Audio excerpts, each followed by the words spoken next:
Hhayi, sesizobabiza ngoNtaba kayikhonjwa. Siqale ngalo wesifazane.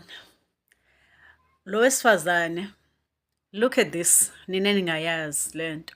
Thathiwe lo mntana, 2023 wahanjiswa eWashington White House. Wayofundiswa. I-Washington White House ke ngicela ungitshela ukuthi iphethwe yini? Iphethwe ngamazayo. Yezwa into engishoyo. So umuntu olaphayana uyi-agent ye-Mossad. Yabo lezi ngane ey'bulawayo laphayana, nibuke iy'ngane zasePalestine ezibulawayo, labantu bayiphathi yale yonke leyo nto leyo. Labantu la be-AfriForum abafuna ukuthola i-Western Cape besebenzisa umuntu ofike eSouth Africa ngo-2004 osuke e-UK.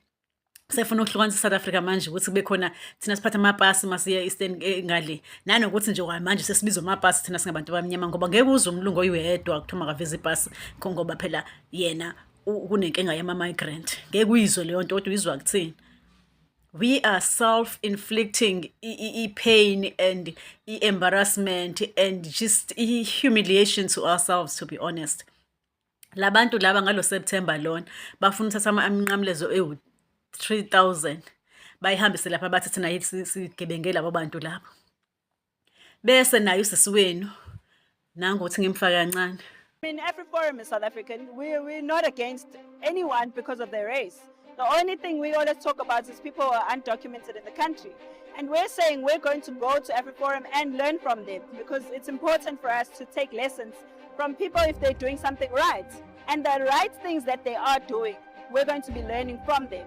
It doesn't mean that we're saying now we're going to be worshipping AfriForum. That's not what we're saying, because we also told them that where we disagree, we disagree. But here we want to learn on the things that you are doing correctly for the people who... All right.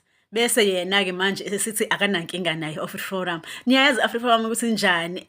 Labo bantu bafuna ukusibona basizonda ibhadi lento. Kodwa yena ubhadi nabo uze uyayikhulumela lento lena. Hayi cha bantu bethu. Hayi noma sekuthiwa senilele kanjani. Cha angeke ze siyivumeke le into yona yokuthi sithengiswe emini. Sell out in daylight. Hayi cha shame seningafane nithuke nje inhlamba yenu or whatever the story is. Kodwa ngeke zisithule. Ontaba kayikhonjwa abesifazane bedayisa izwe emini. Ngoba manje masebeqedile nge-Western Province, believe me they will want another one.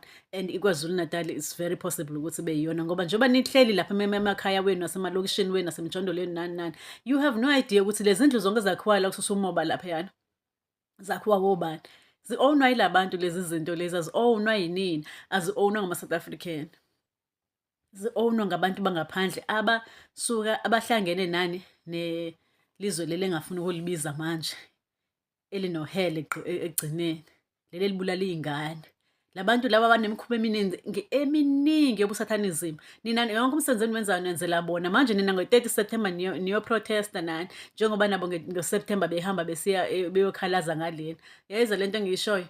And lento le niyenzayo is not going to be part of njengoba esisho usisweni ethi niyasebenzisana nabanisebenzisana.